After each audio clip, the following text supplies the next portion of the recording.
Halo teman-teman, welcome back to my channel. Kali ini kita akan membahas materi IPAS bab 1 Kurikulum Merdeka kelas 4 SD. Langsung saja ya teman-teman, kita ke pembahasannya.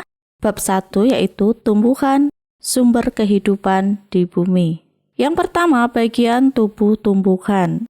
Bagian tubuh tumbuhan dan fungsinya. Sama seperti anggota tubuh kita, bagian tubuh tumbuhan juga memiliki peran dan fungsinya masing-masing.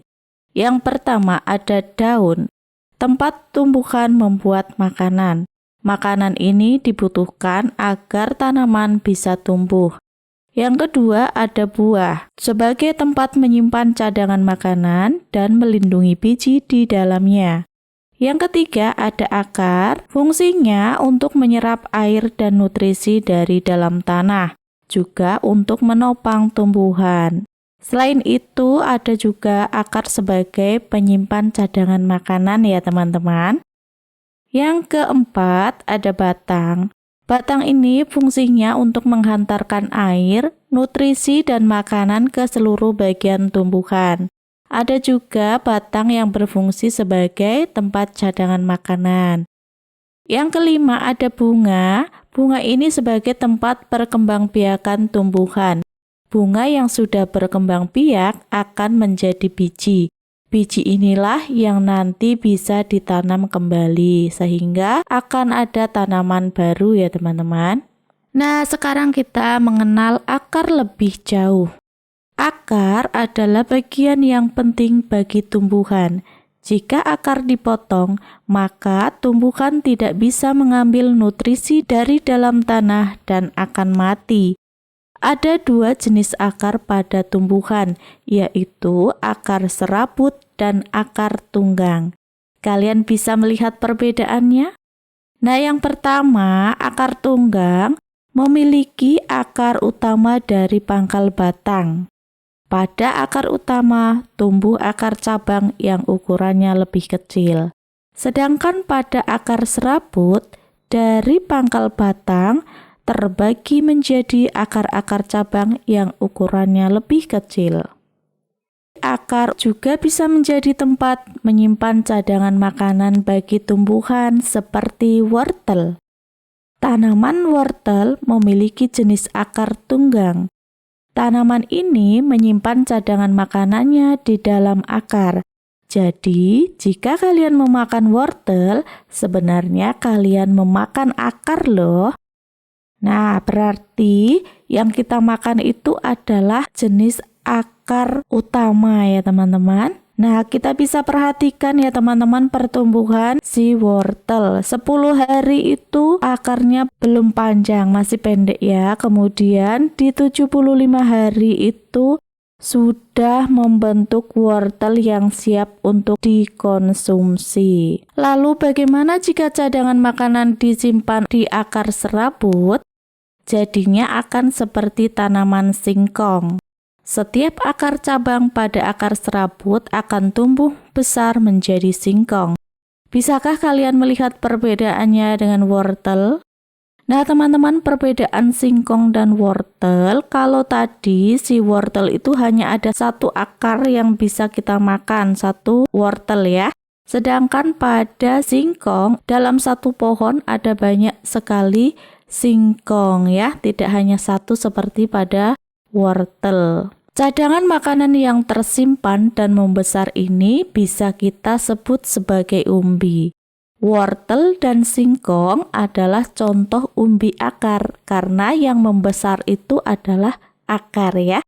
Kentang dan ubi jalar adalah contoh umbi batang karena cadangan makanannya itu tersimpan dan membesar di batang.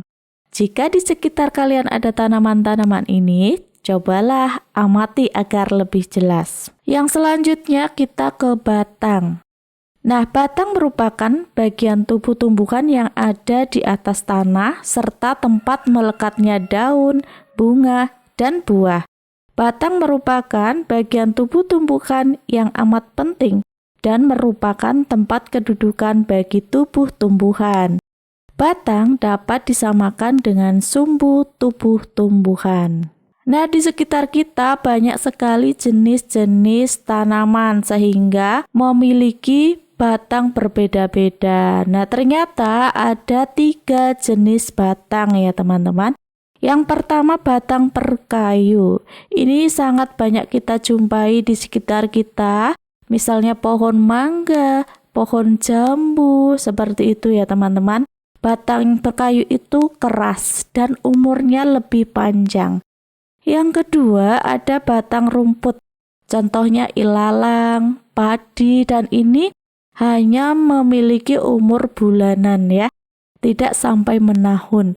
Yang ketiga ada batang basah. Ini pada sayur-sayuran yang kita makan sehari-hari, contohnya bayam, kangkung, itu merupakan tanaman yang memiliki jenis batang basah. Manfaat bagian tumbuhan bagi manusia di sini disebutkan ada 3 ya teman-teman, antara lain yang pertama sebagai sumber bahan pangan. Ini banyak sekali. Contohnya tadi bayam kita makan, kemudian nasi, jagung juga kita makan ya teman-teman, wortel, kentang. Nah, yang kedua sebagai bahan perabot rumah, jembatan, dermaga, kapal, layang-layang, dan masih banyak lagi. Nah, untuk fungsi yang kedua ini tentunya hanya bisa dari tanaman yang berbatang berkayu ya teman-teman, yang batangnya berkayu.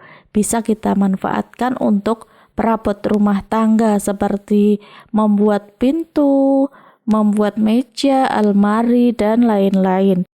Yang ketiga, fungsinya adalah sebagai bahan pembuat obat-obatan seperti minyak kayu putih dan jamu tradisional. Nah, itu adalah baru sebagian fungsi dari tumbuhan ya teman-teman. Teman-teman bisa mengamati tumbuhan di sekitar teman-teman. Untuk apa fungsinya? Bisa ya? Kita ke topik B, fotosintesis, proses paling penting di bumi.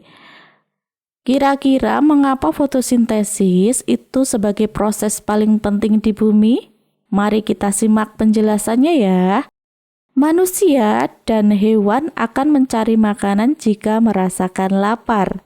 Hewan akan bergerak mencari mangsa.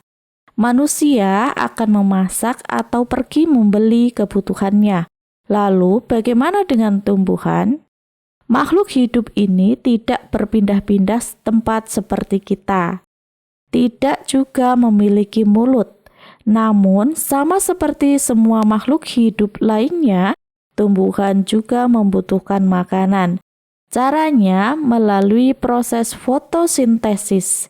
Yuk, kita pelajari proses ini bersama. Fotosintesis itu terjadi di daun ya. Nah, daun di sekitar kita juga bentuknya bermacam-macam ya teman-teman. Perbedaan bentuk daun itu disebabkan oleh perbedaan bentuk tulang daun. Nah, kita perhatikan di sini ada 4 jenis daun berdasarkan bentuk tulang daunnya. Yang pertama ada daun menyirip karena tulang daunnya itu seperti sirip pada ikan ya. Kemudian yang kedua ada bentuk daun menjari karena seperti jari-jari kita ya.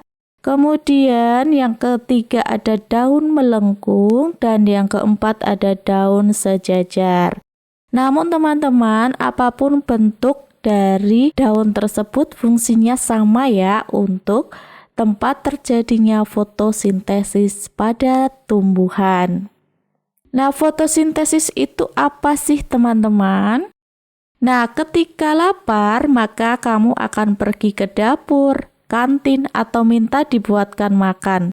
Manusia dan hewan mendapatkan energi melalui makanan. Lalu, bagaimana dengan tanaman? Tanaman menggunakan energi cahaya dari matahari untuk memproduksi makanannya sendiri agar tetap bertahan hidup. Prosesnya dinamakan fotosintesis.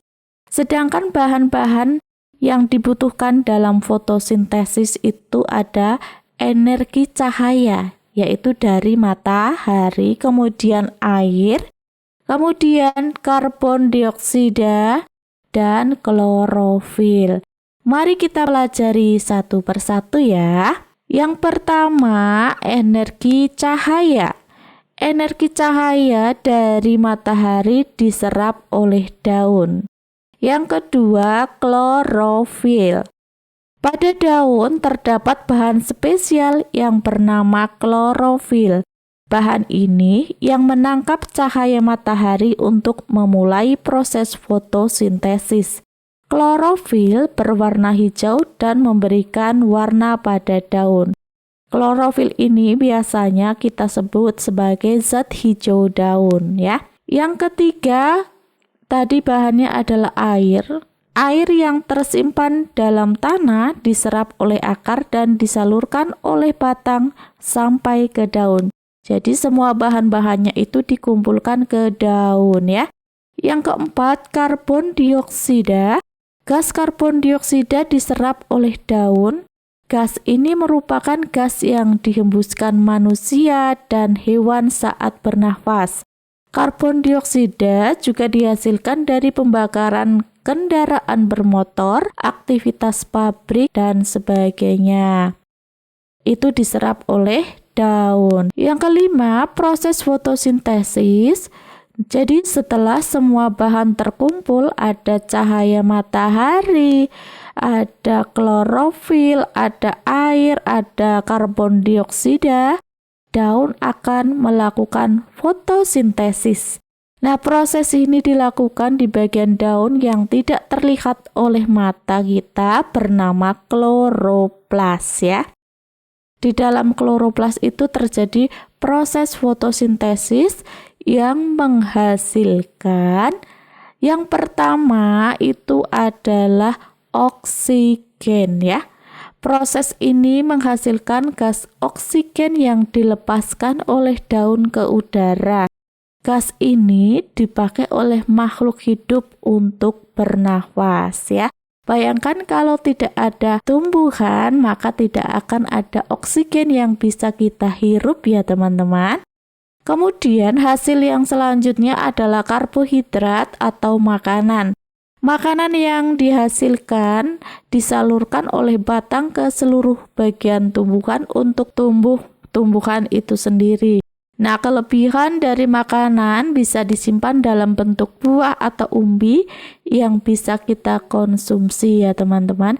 Jadilah itu sebabnya fotosintesis itu merupakan proses terpenting di bumi karena itu sebagai sumber energi bagi kita, sumber makanan, juga sebagai sumber oksigen ya teman-teman. Yang ketiga tentang perkembangbiakan tumbuhan. Apakah tumbuhan di hutan ditanam oleh manusia? Jika tidak, lalu bagaimana tumbuhan bisa tumbuh tersebar di mana-mana? Siapa yang menanamnya? Bagaimana cara tumbuhan berkembang biak dan memperbanyak jenisnya? Nah, kita ingat teman-teman, ada bagian tubuh tumbuhan yang fungsinya sebagai alat perkembangbiakan, yaitu namanya bunga. Nah, bunga itu ada namanya bunga sempurna dan tidak sempurna. Benang sari dan putik adalah alat perkembangbiakan tumbuhan. Benang sari dan putik bisa terletak dalam satu bunga yang sama. Ini dinamakan bunga sempurna. Namun, ada bunga yang benang sari dan putik terpisah dalam bunga yang berbeda. Ini dinamakan bunga tidak sempurna. Nah, sekarang ada bagian-bagian bunga sempurna itu. Ada yang pertama mahkota bunga, kelopak, dasar bunga, tangkai bunga, bakal biji, tangkai putik, kepala putik, dan serbuk sari. Jadi teman-teman, bunga sempurna itu mempunyai serbuk sari dan putik ya, dalam satu bunga. Contoh bunga sempurna adalah bunga stroberi dan bunga kembang sepatu. Bunga yang kedua, bunga tidak sempurna. Dalam bunga tidak sempurna, antara benang sari dan putik itu terpisah dalam bunga yang berbeda. Ada yang dinamakan bunga betina, yaitu bunga yang mempunyai putik. Sedangkan bunga jantan itu yang mempunyai benang sari atau serbuk sari. Pada pohon jagung ada bunga jantan dan bunga betina. Nah, jadi contoh dari bunga tidak sempurna adalah bunga jagung. Nah, bagaimana proses perkembangbiakan pada bunga tersebut? Ada namanya proses penyerbukan. Penyerbukan itu adalah peristiwa jatuhnya serbuk sari di kepala putik dari bunga ya, di kepala putik. Kemudian setelah itu akan terjadi proses yang menghasilkan biji. Nah, biji tersebut yang nantinya akan menjadi tanaman baru. Nah, pada tumbuhan atau pada tanaman, penyerbukan itu tidak bisa dilakukan sendiri, namun dibantu oleh makhluk hidup lain. Contohnya hewan maupun manusia. Karena apa? Karena pada tumbuhan tidak bisa bergerak berpindah tempat. Nah, hewan yang membantu proses penyerbukan itu disebut sebagai polinator. Burung dan hewan mamalia juga bisa membantu penyerbukan pada bunga. Ada yang pemakan nektar, serbuk sari, atau mencari serangga yang hinggap di bunga.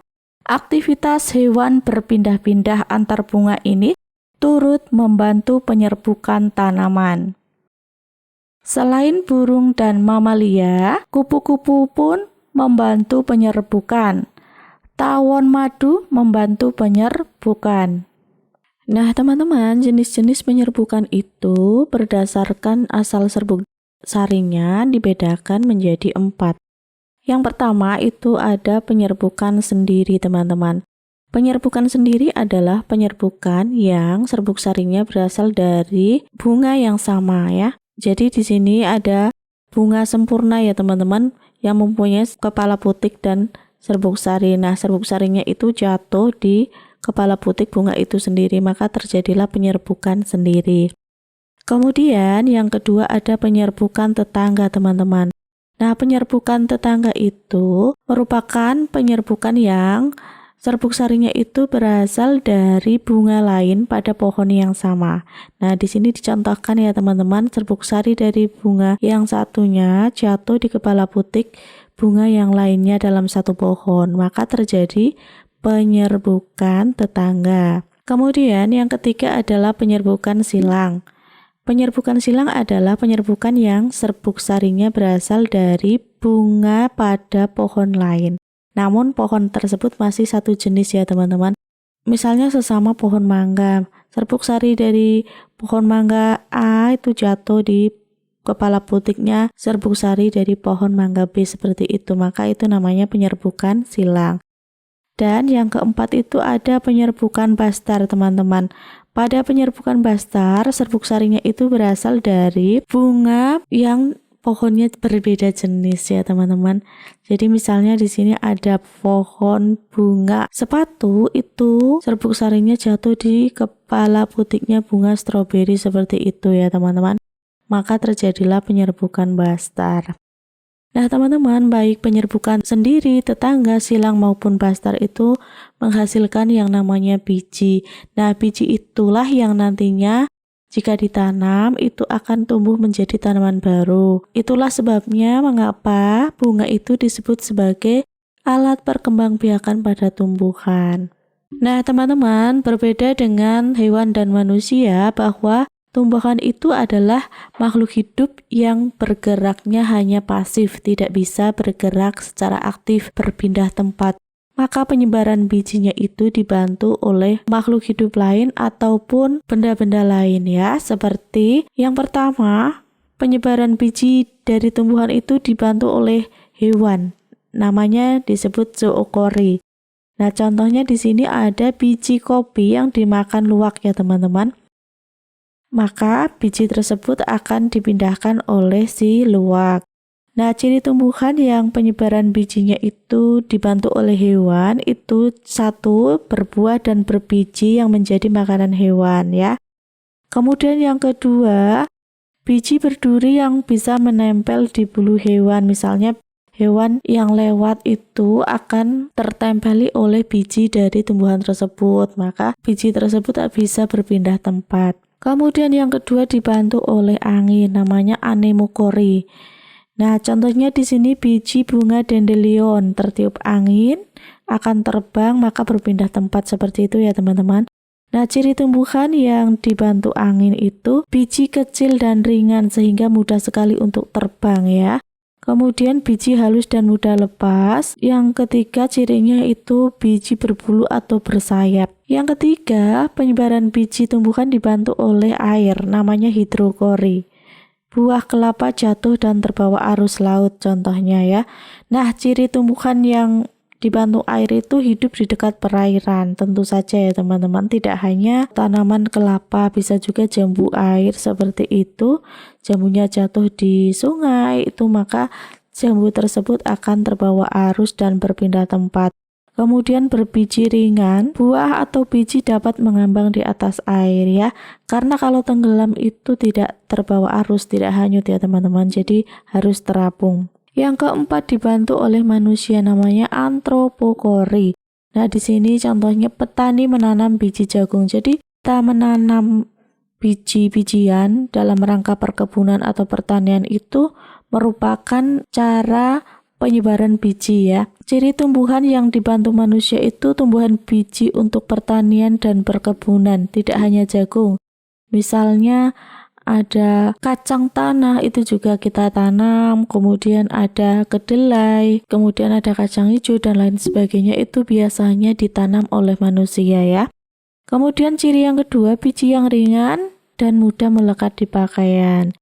Nah, jadi tidak hanya yang ditanam, tapi biji yang ringan dan mudah melekat itu ketika manusia itu lewat akan tertempel di pakaiannya. Maka ketika manusia itu berpindah tempat, biji tersebut otomatis ikut berpindah tempat dan ikut tersebar di tempat lain. Seperti itu ya teman-teman.